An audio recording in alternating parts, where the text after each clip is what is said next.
Alrighty, everyone. Welcome to the final part of DSP versus the Internet, episode 89. I hope that you've enjoyed it. Remember, this is the next to last episode of the show. Next week is the big series finale. And I'd say we actually had some pretty good clips, some silly ones too, but some pretty good ones. Let's see what final submissions to your videos we will watch today. Here we go. We've all had a friend say something we don't like. Whether it's a passive-aggressive comment or a playful insult that goes too far, it can be tough to know how to respond. So in this video, we're going to cover 3 ways to handle it when a friend crosses the line and you want to stand up for yourself without starting a fight. We'll start by breaking down a few examples with Jonah Hill. In this first clip, he's reacting to insults made by a paparazzi. It's an example of how not to react. He's publicly apologized for this one. Suck my A common reaction to being hurt by an insult is to fire back and insult yourself. This works if you're both joking, but it's a mistake if your intention is to be hurtful. Especially with friends, retaliating because your feelings are hurt sets you up to hurt the relationship, and to the other friends around you, you might end up looking like the rude one even if you didn't start it. It may feel good in the moment, but you'll almost always regret it. Unfortunately for Jonah, he's been publicly insulted a lot. The good news is that over time he's gotten better at handling it. Here's an example from later in life. But are you still considered the fat guy when you go to a party or anything? Now watch Jonah's response. This isn't the best response we'll cover today, but you can see the improvement. Are you the fat guy in Hollywood still? Or does everybody like look at you and they're like, oh wow, you know, this is great, now you're healthy? Do you have any other questions that are smart? I have a question because you're in Atlanta. Most people insulting you are seeking something, whether it's attention, Any other questions that are like smart? laugh, or an emotional overreaction. To punish the behavior he doesn't like, Jonah denies the guy what he wants, attention and an answer to his question. Sometimes with friends, this is the only strategy you need. Ignore the person and actively shift the focus to someone else in the group. Your goal is to remove any positive reinforcement of the behavior you don't like. And, as Kobe once showed with Matt Barnes, sometimes not reacting is all it takes to look confident. If that doesn't work, the next step is to draw a boundary. There's 2 types of boundaries, soft lines and hard lines. This next set of clips is an example of a soft line. First, check out how Jimmy Kimmel starts this interview. First of all, you smell good, which is surprising. Why is that surprising? I don't know. I just wouldn't think of a guy who would have a nice scent on. Pretty strange start to an interview. Jimmy tries to get a laugh with a backhanded compliment. Jonah doesn't like it, so watch how he responds. I'm gonna really work hard to not take that as a shot. You know what I mean? Like, because I think you would smell nice. No, but I don't have Let's dissect that. No, let's go back for a Okay, second. let's go back. Yeah. Jonah calmly and kindly calls out that he doesn't like Jimmy's comment. Then, when Jimmy starts to get uncomfortable and walk back his insult, Jonah fakes like he's going to drag this uncomfortable moment out, but then releases the tension and lets them move on. This is great because even if you're in the right, conflict makes people uncomfortable. So other friends in the group will feel a desire to move past conflict just to escape their own discomfort as an observer. That's why you calmly call out the behavior you don't like, and once it's clear that the message has been received, you move past it. You've established your boundary, and you've done it without alienating anyone else in the conversation. If a soft line doesn't work, then you may need to put down a hard line. A hard line is one with explicit consequences. Here's a great example with Julian Assange. This is for more serious situations where someone does something you find truly unacceptable. He's been told he's there to talk about documents that WikiLeaks released showing potential war crimes by the US. Instead, the interviewer asks about a personal investigation against him. He starts by calmly and firmly cutting her off and drawing a soft boundary. One aspect of that has been the legal situation for yourself in Sweden. You're now facing charges. I'm not going to talk about that in relation to this. Now watch what he does when she doesn't respect his soft line. But it does affect WikiLeaks. Yeah, but this interview is about something else. So I will have to walk if you're... Do you still... If you're going to contaminate this extremely serious interview with questions about my personal life. 3 things make this a good example of a hard line. He speaks calmly, he draws a clear boundary, and he explains why the boundary is important to him. Now watch as she crosses his boundary. He stays firm in standing up for himself, but his calmness makes sure this doesn't escalate into a fight. Feel this is an attack on It's completely disgusting, Antigua. I'm asking whether or not you I'm going to walk. If you're going to contaminate us revealing the deaths of 104,000 people. When she still refuses to move on, he actually walks out. It's that simple. No need to yell or say anything negative about the other person. If someone does something you find unacceptable, calmly let them know why it's a boundary for you, and let them know what the consequence will be if they do it again. And the best part about that is that interviewer thought that they were going to get an insanely huge, giant scoop or exclusive. And now they're just sitting there with absolutely nothing but an empty chair and nothing to say. What did you get? You got him saying, I'm not going to talk about that. That's literally it. He didn't even give her anything to go on to give her like, oh, I got it. Look at this reaction I got out of him. You didn't get a reaction. You got a non-reaction. You got him leaving because you broke his boundary, which he told you he wasn't going to go past, right? That was done really, really well. And, you know, people react to it differently. You know, you got some people who react to it well. Some people react to, oh, you know, that's what happened with the Side Scrollers interview, where they thought they were going to get this giant scoop. They thought that I was going to talk about WWE champions and I was going to reveal everything. And I literally gave them absolutely nothing. Zip. Zero. Nada. And that's what pissed them off. And that's why they went ahead and for a year trashed me, because they wanted to get something out of it. They thought this was their big break where they were going to blow up on the internet because they got the scoop and they didn't get anything. So now they had to milk my detractor. You know what I mean? Pretty messed up, but that's exactly what they did. This is a good video. I like this video. This is pretty good. Ava Cowboy fan, we are going to talk about the new format of the new show in the future. However, I do need to make content for the existing show, so we're not going to discuss that right now on the stream. I hope that you don't think I'm blowing you off, but this is what I'm thinking of doing, is maybe doing a stream where people can attend and give me their ideas and we can brainstorm together live. I have some ideas we're going to talk about on the podcast and stuff like that, but that's not for today. Okay? Cool. If they cross your hard line, simply follow through on your word. Now, with friend groups specifically, there tends to be a social hierarchy. The higher up you are, the more likely it is that people will respect the boundaries you draw. If you don't feel like your friends would respect your boundaries, you may benefit from our video, 6 Psychological Tricks to Command Respect Instantly. You can find it in the description and at the end of this video. Now, what about situations where you aren't actually offended and you want to turn a potentially offensive comment into some friendly banter? There's 3 quick things you can do. The first is banter back. To highlight some tips on how to do this well, here's a quick example with Jay Leno and Louis C.K. I hope I can say this without insulting you. Yes. You're the weirdest looking person on the planet Earth. Thank you. That doesn't insult me at all. That's very kind. A laugh and a thank you is a great way to show your confidence and that you aren't rattled by an insult. Now watch how Jay follows up. I don't mean that as a negative. No, not at all. It's just nobody, I can't describe It's just the fact that I have a full head of hair. That's what's throwing me off. I don't mean that in a bad way. No, I don't. That's good. Don't take that the wrong way. I'm not. You want to match their insult level. Louis That's started with a good. negative comment on Jay's looks, so Jay matches it. If Louis had insulted Jay's shirt and Jay had insulted Louis' weight, that's much more likely to go poorly. When you match their insult level, it's more likely they'll react well, and even if they decide they like to dish it but they can't take it, it makes it very unlikely that anyone else in the group will consider you rude. Listen for this as they go back and forth again here. It's just that I just don't have to cover my chin because I'm proud of it. Jay, But no. it's not. No, but go ahead. Jay, I'm sure if you weren't famous and you robbed a bank and the dude was describing you to like a police sketch artist, he'd be like, no, seriously, what did he look like? They're 2 for 2 on teases, they matched each other's insult level, both laughed, and neither got upset. That's what you're aiming for. Now, what if someone says something potentially offensive and you want to be playful and fun, but you don't feel comfortable saying something potentially offensive back, or you just can't think of anything clever to say? There's a second thing you can do, fake offense. As an example, here's a clip with Anne Hathaway. How much weight have you lost to get into this shape right now? You did not just ask me that No, I'm question. just saying, you're like, what a forward young man you are. My goodness. I'm How sorry. much weight? I'm not saying you needed to lose weight. She fakes offense, but signals it's not real with a big smile and the over-the-top facial expressions. This shows you have confidence to not be easily offended, and it doesn't require the same quick wit as Jay Leno's comebacks. When he doesn't pick up on the non-verbals, she even spells it out for him. I'm just saying that you look... I've worked very hard to become Selena Kyle. I know you have. Mm-hmm. All right, thank you very much. I'm sorry if I offended you. You didn't at all. I'm just messing with you. Thanks, Anne.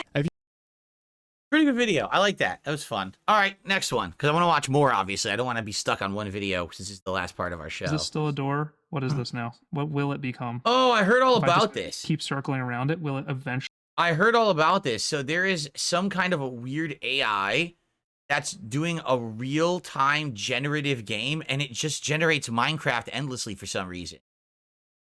And people are trying, like, why does it keep making Minecraft? But it does. It just keeps making Minecraft over and over. Actually become a door. It looks like a door. It's just on the side of a block. Let's try and break this. Okay. Can I, if I'm going to right click on this. Okay, I'm going to right click on it again. Oh, yeah. Oh my gosh, that's wild. I just phased through. Oh, and it cut me off. Wow, that is incredible. I want to play again. Yeah, see? It's a glimpse into the future of AI. So I've been waiting for this day for a very long time. It is the first time I am able to, on my computer, play a generative game. And this is a game that has been trained on footage of Minecraft, and it is going to simulate what gameplay looks like. So it's not necessarily the hard-coded rules of the game, it's actually what does it think that the rules should potentially be based on whatever the input is or has been, which also, the context window is very important in a situation like this. How much context of my movement in the game is stored? If it only stores the past second or the past 30 frames, I'm back on the ground. Okay, let's jump. Let's place some blocks. I wonder how much I can build. It's not letting me place blocks. In the sand world, there's really not enough coherence, I think. Oh, it's starting to fall apart. Okay, let's just turn around. That's probably the best way to get new terrain. Of course it is. All right, let's go over here. And so you know what? Honestly, he turned in place, and behind him was the forest. It generated behind him. The thing, getting over there. That's weird. I run? I can run. Oh, there's a gap now. All right, I want this to be closer. So I bet if I move to the right. Whoa, he's getting sucked underground now. Oh, okay. I'm falling into the ground. Oh, okay. Whoa. And now I'm on top of a mountain. All right, that is kind of wild. The more you look around, it just changes your surroundings. That's like a fever dream or something, right? That happens in a dream where you'll be like, I'm in a room, then all of a sudden you look over here, you look back, you're on a ledge. Whoa, you know? That's let's see weird. If I can use, what is this, a hoe? Am I in the sky now? He's in the sky. Jump and fall. I am back on the ground. Let's get to the water. This is a weird experiment. That's right? what I'm most curious about. Very weird. I can't go down because it's shallow water, but you see everything. Now it's just a solid wall. Now it's a mountain. Okay, let's I want to dig into the ground a little bit. If I just try and keep, okay, there it is. Can I fall down? I really want to fall down. We are in the ground. Okay. It seems like I am working away at something that maybe was dirt. Can I just find a cave? No, I don't have a tool for this. No, it probably won't work. It probably wouldn't go to a cave because it's generative, and the cave is determined as something in the engine. So I don't even think he'll ever be able to dig deep enough to, like, get to a cave. You know what I'm saying? I don't think that would work. If I just back up. By the way, is Kick working? Because no one has talked in Kick for 5 minutes, and I just want to be sure Kick is still working and the stream didn't crash there. Oh, look, I can pretty much just... Oh, no, I'm stuck here, actually. It will not let me walk back up here. All right. Now the cave has opened. And there's a torch. The torch is gone. There's wood. If I keep turning, it's going to be... Yes, I'm up again. You pretty much get stuck on the surface. It's hard to go working. Down. Most of the model seems... Yeah, this is wild. It's very interesting because this is what the first attempt. You know, AI is trying to attempt to simulate the game after having studied it. And it's doing a good time of simulating certain things, but not others. Like, you can't go anywhere. Go somewhere and you spin, it just auto-generates something new that's bizarre around you, right? So, okay. All right, next video. Live streaming sports in 2024 is a broken system. Welcome, everyone, to the very first Fox Sports Live after game time. Nabil Kareem along. Welcome to CBS Sports HQ, NBC's coverage of the Premier League. Live sports are headed to Max. Remember when it was simple to watch sports? You used to be able to turn on your TV and flick to whatever sports game you wanted to watch. Now, if you want to watch every game, it requires a color-coded spreadsheet, a PhD in sports streaming, and a lot of cash to do so. Even LeBron James watches the NBA on StreamEast, a live sports streaming piracy site. LeBron is famous for being cheap for sure, but he can afford NBA League Pass. Maybe he just didn't want to deal with the hassle of things like blackouts and all the different streaming services that are out there now. So, how did this happen? How did sports streaming become so fractured and complex? Let's find out. Sports have existed for many reasons, for fitness, fun, military training, but at its core, sports have always been entertainment. And as long as sports competitions have existed, we have wanted to watch them. There's evidence of crowds watching early Olympic Games in Greece, sumo wrestling in ancient Japan, curling in ancient Ireland, gladiator games in Roman Colosseums, and jousting matches in medieval Europe. And you love two things: hockey and college football. You want to watch Colorado Avalanche games in the spring, CU Boulder football games in the fall, and some of the major sporting events in between. So how can you do that? So first, for the Avalanche games, you're going to need access to the local RSN, Altitude Sports. And it's kind of hard to find a service that carries it. Unfortunately, many of the major networks have dropped it due to network disputes. So your best bet is signing up for DirecTV Stream or Fubo TV. That's one subscription. Next, CU Boulder games are on ESPN, Fox Sports, and occasionally CBS. For ESPN, let's say you pick YouTube TV as your provider. You're also probably going to need ESPN Plus since they have some exclusive games and you don't want to miss those. The big events like the Super Bowl or the NBA playoffs normally air on the major networks, but sometimes you can only find them on niche channels or streaming exclusives, meaning you might need yet another service like TNT, Paramount Plus, or Amazon Prime Video. In total, you might need at least 4 or 5 subscriptions to cover all your interests. And with each service costing anywhere from $10 to $80 a month, you might be looking at $200 a month and a big headache.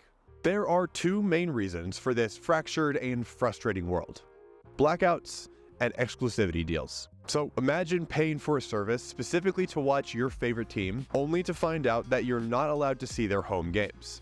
That may sound crazy, but welcome to the world of blackouts. Blackouts were originally produced to protect local broadcasters and teams. The thought was that if a game was available on TV in the same market that it was being played in person, then it would deter fans from buying tickets to see the game live. So leagues implemented these blackouts. I have never heard of that reasoning at all.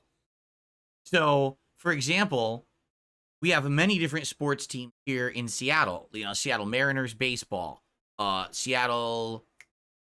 Who's our big well, the Kraken is the new hockey team, right? So there's the Kraken. Do we still have a basketball team? I don't even know if we still have a basketball. And then there's the Seahawks football team, right? So imagine they say, well, we're not going to broadcast Seattle Seahawks to anyone in the Seattle area because we want you to go to the arena and buy the tickets. I had no idea about that at all. I didn't even know that existed. That's bizarre to me. Rules where games could not be aired in the same place that the game was being played in person. That's fucking For a weird. Fan, navigating these blackouts can be a headache. Even with multiple subscriptions, you might be still unable to watch the game if it's in your area. Moreover, it's simply confusing what is and isn't blacked out. It's different per region, per location, per team. In Iowa, for example, residents are blacked out from watching 6 different MLB teams, despite being hours away from any of their stadiums. So if you want to watch your local team play without buying an expensive in-person ticket, you might be out of luck. The second main culprit is exclusivity deals. In the NFL, for instance, Thursday night games are currently broadcast exclusively by Amazon Prime Video. Then Sunday games are typically split between CBS and Fox, with CBS taking the AFC games and Fox taking the NFC. Super Bowl rotates on a 3-year schedule between NBC, CBS, and Fox Sports. And while these deals make sense for the business to lock in revenue, for the viewers, they've created an expensive storm of confusion and frustration. And so it's not a huge surprise that many... Yeah, piracy. It's dumb because ultimately what happens, they just shoot themselves in the foot. All these networks think they're so clever. Oh, we're going to make extra money with these exclusivity. All they do is they screw themselves because then it makes more people say, it's such a hassle and it's so expensive to watch what I want the legal way. I don't care anymore. I'm just going to steal it. Right? And that's what happens. And they don't get it. Like, they don't understand that's what's going to end up happening. People are just going to say, fuck this. Move on, right? But anyway, I'm not a sports guy, so I didn't know that sports was this bad. I feel bad for all of you out there who are sports fans, because I know I definitely have viewers who are big sports, right? And that's sad that you have to resort to piracy and shit because you don't want to spend $300 a month just to see the sports team you like. That's ridiculous bullshit. So, and the thing is, sports are big money, and they know that they have giant fan bases, correct? So they know that they can take advantage of those people who, like a lot of people, that's their whole entire hobby and or entertainment is sports. So, haha, prey on those people because it's big money. No, if a Cowboy fan currently, you cannot post up the same video twice to double your chances to see it being watched. But again, format's about to change anyway in a couple of weeks, so it's kind of a moot, right? Okay, continuing on, we still got time for a couple more videos. Some good submissions this week. I like these submissions. Uh-oh. James regrets nothing in Silent Hill 2. Let's see. Mary, could you really be in this town?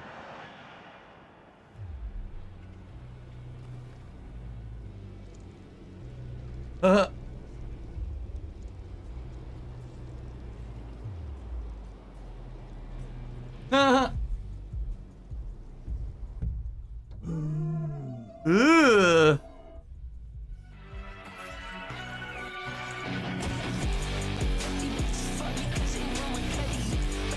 Evil James.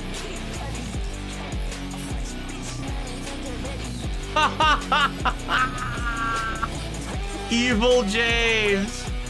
He doesn't care about anything. Yeah. He parties with Pyramid Head.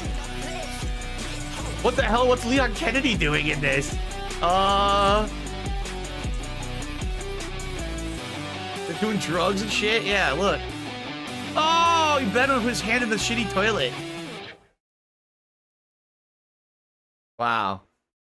And then he leaves. He gets to leave, too. I mean, yeah, if you think about it, the whole plot of every Silent Hill game is that the characters are tied to the town through some kind of guilt or grief or horrible thing that they've done, and it tortures them, and that it becomes the monsters in the town. What if you were just a complete scumbag piece of crap and you didn't care? I don't care about anything I did. I'll party with the demons. This is cool, right? Damn. That was funny. I've been having a little problem recently, which is quite disturbing musicalically, involving a semitonal discrepancy, vocally and instrumentally.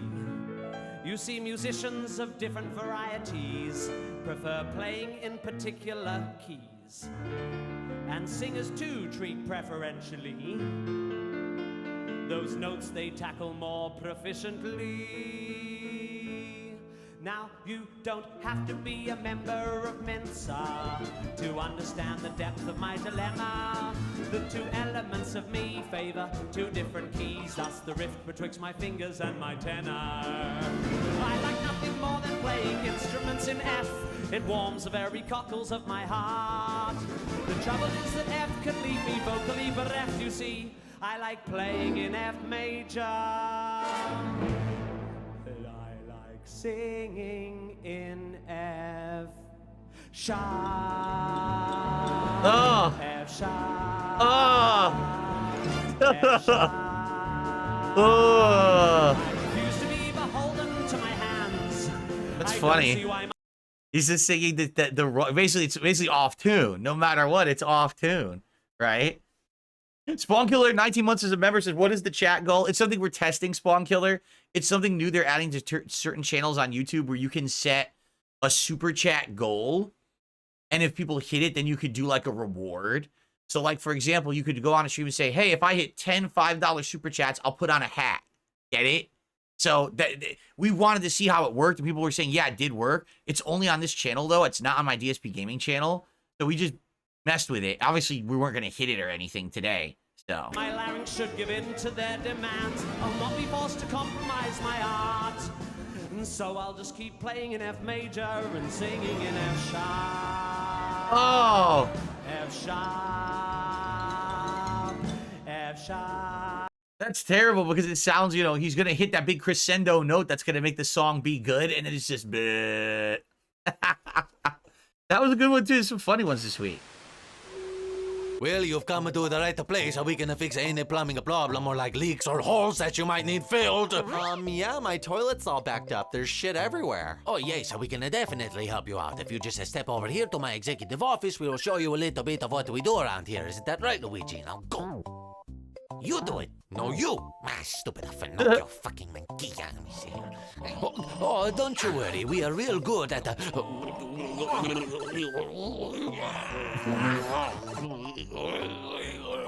laying pipe in your mouth. I think I should probably get going. No, it's okay, it's okay. I just got to get in here. One second, be patient. Luigi, how old is this girl? That's a jailbait right there, brother. Don't do it. See, girls these days, they look at 25, but they're all 16. No, but just look at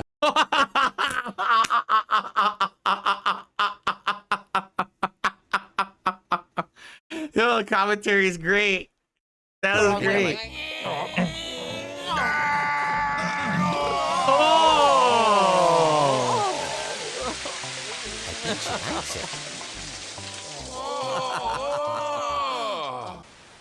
Another beautiful Wow. day in Hyrule. Hey, Princess Zelda, want to see my master sword? Oh, gross. Princess, should I send over the rapey goblins? Mm-hmm. Yep. She wants to gargle my Deku nuts. Whoa! Oh, God, I was just kidding. Oh, no! Behold, Princess Zelda, my ancient magics will remedy your kingdom of food shortages. Gather round, everyone. Looks like we're having gazpacho. Oh, Guards, kill this fucking phony. Oh, dear. Fuck. Princess, if I may. Fuck, okay. Shalakazoo. Cool. I can do stuff too. I have a sniff of my shoe. It smells like Doritos. You know what, DJ? It's nice to get together and just catch up a box. Oh, so the freaking Street Fighter. First time a big hairy Russian man has grabbed you from behind, is it? We're gonna have some fun with you and your friend. Guile, run, save yourself. Oh, God, no. Let me go. Where? If it ain't the two guys that beat the shit out of my car. Hey man, that's your fault. You decided to park in the bonus stage spot. Hey guys, what's up? Let's go. Looks like you boys fell for my trap. You won't get away with this. Of course I will. You two will never find the exit. You hear me? You'll never find the secret exit. We can see it. It's right there. You think you're so fucking smart, huh? Yeah, well, guess what? I'm just gonna pee on you then. Oh, guess what?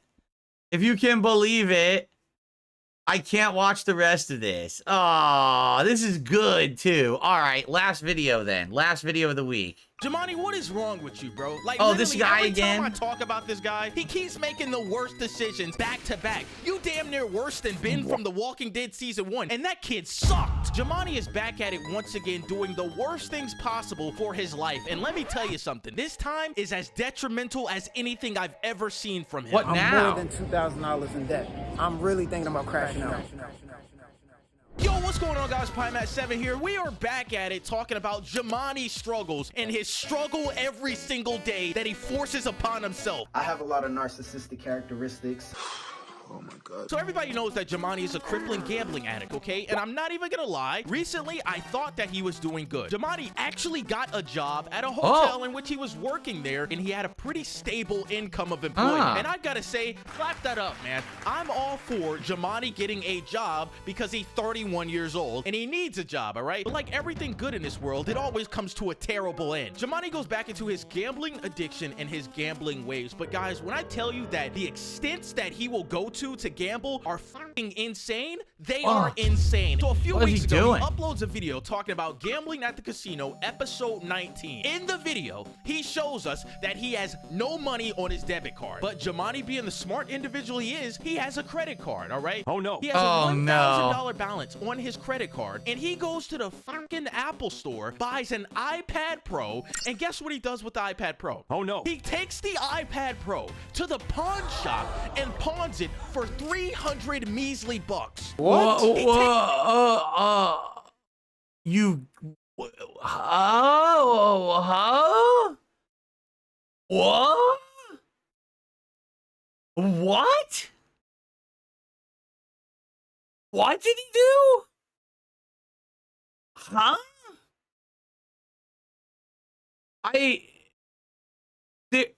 Dude? There can't be logic behind it. He had the credit card. He could have just used the credit card at the casino. But instead, he bought an iPad Pro and pawned it, and now he's going to use the pawn money at the casino? Wait, I'm so confused. All right, let's continue. I have no clue what's going on. Takes the $300 and goes to the casino with it, and guess what? Loses it all. Back to the hotel room, and I just lost $300. You stupid. Are you f***ing serious right now? Now, guys, I knew Jamani was a gambling addict, but I didn't know he was like this. Willing to overdraft your credit card $1,000 just to get an iPad Pro to go pawn it for $300 to go to the casino and lose the money? I can't believe he actually thought this was a good idea. But like I said, he's a gambling addict, and he doesn't know how to make good decisions. No, I'm very confused. Are they saying he didn't have enough credit on his credit card, so he purposely overspent on the credit card so that he could go pawn it, and with money he basically doesn't have? But that doesn't make sense. Credit cards don't allow the transaction to go through. For example, if you have a credit card, okay, and you have a $1,000 limit, and you're at $995, and you go to use the credit card over $5, it will deny that it'll not go through. If you have a debit card, and let's say your debit card only has $5 on it, and you go to spend somewhere, overspending, the bank itself will determine if it grants the charge, but they will absolutely hit you with a negative balance and a fee on top of it. But there's no, like, for example, if you only had $5 in your bank account, and you go to spend $1,000 with a debit card, they'll deny it. They won't grant it. Yeah. You can't use a credit card to gamble? You can't? Oh, see, I don't even know that. I mean, how long has it been since I gambled? I've been probably the 2000s. So you're saying you can't. They don't allow credit cards. You have to have a debit card. Oh. So basically, he had a credit IC. He had to find a way to convert credit card into cash fast in order to gamble, is what you're saying. Okay. I mean, that's the most piss poor way to do it, is it not? Like, could he have done something else? Capital One will do that. Say I have $150, but I'm buying something for $350. They might still approve it. For a credit card, he'll go over the balance limit? Huh. All right. Decisions or asks for help from normal people. So boom, a few weeks later, his gambling content is still going on, and he drops this video right here that scared me and scared a lot of his viewers. And the video is called Crashing Out, all right? In which in the entire video, Jamani is about to crash out crazy. I don't know how long I could do this. I don't know how longer I could go back and forth from jobs. I might end up in jail. These are the moments that give me the motivation to go do something crazy. And I'm definitely uploading this video. I lost $2,000, bro. Are you dead ass right now? You just lost $2,000 and you talking about, I gotta get my money back. I gotta go viral. I gotta crash out. What's going on? And remember in my last video when I said that's a dangerous fucking person to be around, that is willing to be compulsive and has nothing to lose? Yes. He's a dangerous man, bro. Yeah, he is. After this video, he calms down and he uploads a video called I Need Help as a Content Creator. Oh, this is the one we saw. We saw that video. We watched it. In the entire video, he's talking about I need help. Anybody in a position that's streaming and YouTubing, can you help me? Can you do this? Can you do that? And I'm looking at this shit like, yo, you asking for help as a content creator? You need to be asking for help as a man. Let me tell you something. You're 31 years old. You ain't got no car. You ain't got no job. You ain't got no fucking bed to sleep on. And you talking about you need help as a content creator? You just lost $2,000 within 2 hours at the casino. And you talking about you need help as a content creator. Your fucking content creation is leading you down the path of destruction. You are a gambling addict. You need help with your gambling addiction, not with your content creation. What are we talking about here, man? Now, after this video, I've got to say, he uploads the most embarrassing video that I've ever seen from him in my entire life. Now, the video after this is called I'll Stop Gambling, in which he adds DDG, Kai Cenat, and Aiden Ross. Oh, God. Yeah, that's pathetic. It's what I said in my response to the one where he said he wanted help. Say, just asking for some giant YouTuber or content creator to give you a shout out, the hope that you'll get attention and go viral, is pathetic. No one's going to do that. You know, watch this for the first time, all I felt was disappointment and embarrassment. In the entire video, he is begging these other streamers to send him $20,000 and he'll stop gambling. Are you fucking serious What? right now? At BDG, at Karsana, at Aiden Ross, and anyone that's a streamer, content What creator, the rapper hell? that's willing to put me on. I want to make $20,000 a month. I will stop gambling. Like, if there's anyone that can and that's willing to help me, I will stop gambling. People. He wants to make $20,000 a month, and then he'll stop gambling. Well, let's fast forward. Wow. Are you fucking serious?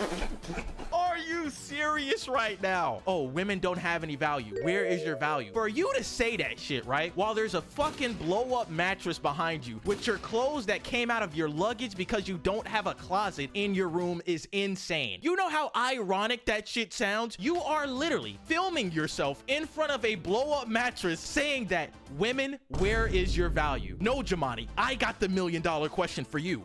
Where is your value? Is the value in the room with us?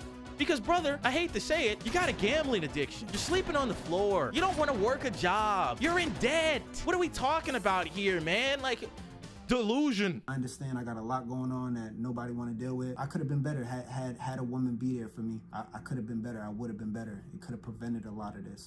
Don't do that. Don't do that, bro. This could have all been different. He's blaming it on others, anyone but him, right? Oh, it's because no woman was in my life and helped me in my life. Wow. If a woman loved me. What? Blaming an imaginary woman for your own problems is maybe the most embarrassing thing I've ever heard you say out of your mouth. 31 years old, blaming a woman that doesn't even exist. About your right? Problems today. It's not even like, oh, my mom mistreated me or something. It's like, oh, a woman could have helped, but the woman existed. All right, that's enough of that. So obviously, this guy's not improved. He's gotten worse since the last time we watched anything on him. All right, guys. Well, thank you for watching DSP versus the Internet, episode 89. Last week is it. Last week, boy, I'm stupid. Next week is it. Next week is the big finale show. So, if you are a member, last chance, I will post up tonight your ability to nominate videos for next week's show. This will be your absolute last chance if you've ever had a video you wanted me to watch on this clip show. All right? I will be doing reacting in the future, but it's going to be to long-form content, bigger videos, documentaries, video essays. It's not just going to be to clips, okay? So I do want to say thanks to those of you who over the last 2 years have been members of the channel. You've obviously been awesome and supporting my content. I very much appreciate it. It is time to change the format. And so next week, the big finale, the DSP versus the Internet, will end it at episode 90. Thank you, everyone, so very, very much for everything. And next week, we end it all on a high note, hopefully. All right, everyone, please have a good evening. Thank you for watching. See you next week. Peace out.